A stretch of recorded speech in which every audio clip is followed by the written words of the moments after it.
When was the last time you sat in silence with nothing to do and did not immediately reach for something to fill it? You wake up and the day is already full. There are tasks, messages, obligations, things that need to be handled, and you handle them. And then more arrive, and you handle those too. By the time night comes, you are exhausted, and somewhere underneath the exhaustion is a feeling you cannot quite name. Not satisfaction. Something closer to relief. Relief that the day is over. Relief that you did not have to stop. Because stopping is the part you are avoiding. Most men do not recognize busyness as avoidance, because busyness looks like virtue. It looks like discipline, responsibility, ambition. The world rewards it. People respect it. You get to say you are busy and everyone nods as though you have said something admirable. But what you have actually said is that you have found a socially acceptable way to never be alone with your own thoughts. The Stoics were deeply suspicious of movement without purpose. Marcus Aurelius wrote about the difference between action and mere activity. Action moves towards something that matters. Activity fills time. From the outside, they can look identical. From the inside, one produces meaning and one produces noise. And the man addicted to busyness has often lost the ability to tell the difference because he stopped examining it long ago. Here is what the busyness is protecting you from. Somewhere in the quiet, if you ever let it arrive, there are questions. Questions about whether the direction you are moving in is actually yours.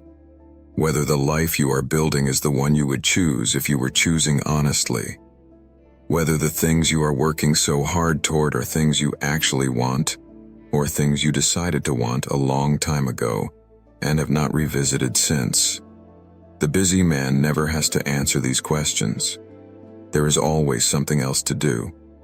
Epictetus taught that the unexamined life is not a misfortune, it is a choice. Every time you fill the silence before it can form, you are choosing not to examine. You are choosing the comfort of motion over the discomfort of honesty. And that choice compounds. Every year of unexamined busyness is another year of distance between you and the actual direction your life needs to go. There is also a physical dimension to this that most men feel but do not name. The body knows when movement is genuine and when it is escape. Genuine action produces a tiredness that feels clean. You work towards something real and the fatigue is the evidence. The tiredness of avoidance is different. It is heavy in a way that sleep does not fix. You wake up and it is already there again. Because the thing you were running from did not go anywhere overnight. The addiction is real, not metaphorically. The neurological pattern of busy men is structurally similar to other avoidance patterns. The brain learns that busyness produces temporary relief from discomfort and begins to generate the discomfort faster in order to generate the relief. You feel anxious when you are not doing something. Not because there is genuinely something urgent, because the brain has learned that doing something is how the anxiety gets quieted. And so you do more things, and the anxiety grows, and you do even more. Seneca wrote that it is not that we have a short time to live, but that we waste much of it. He was not talking about laziness. He was talking specifically about men who are perpetually occupied and perpetually empty, who confuse the length of the to-do list with the richness of the life, who arrive at the end of a decade and find that they were very productive and do not know what any of it was for. The Stoic correction is not idleness. The Stoics were not passive. Marcus Aurelius ran an empire. Seneca wrote prolifically. Epictetus taught constantly. But all of them insisted on the examined life as the foundation beneath the action. You do not stop moving. You stop moving blindly.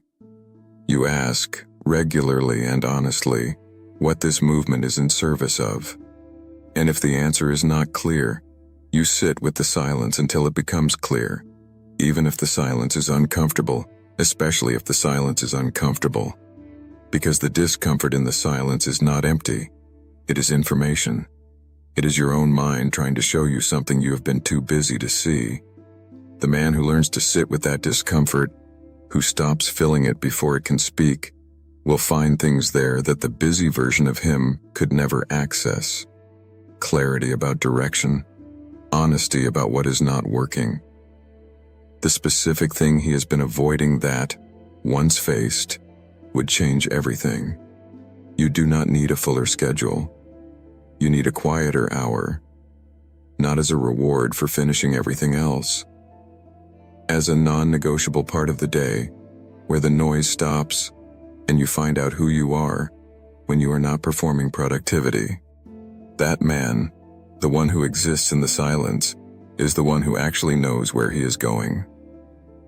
The busy version is just moving, and moving fast in the wrong direction is not ambition. It is just a more exhausting way to stay lost.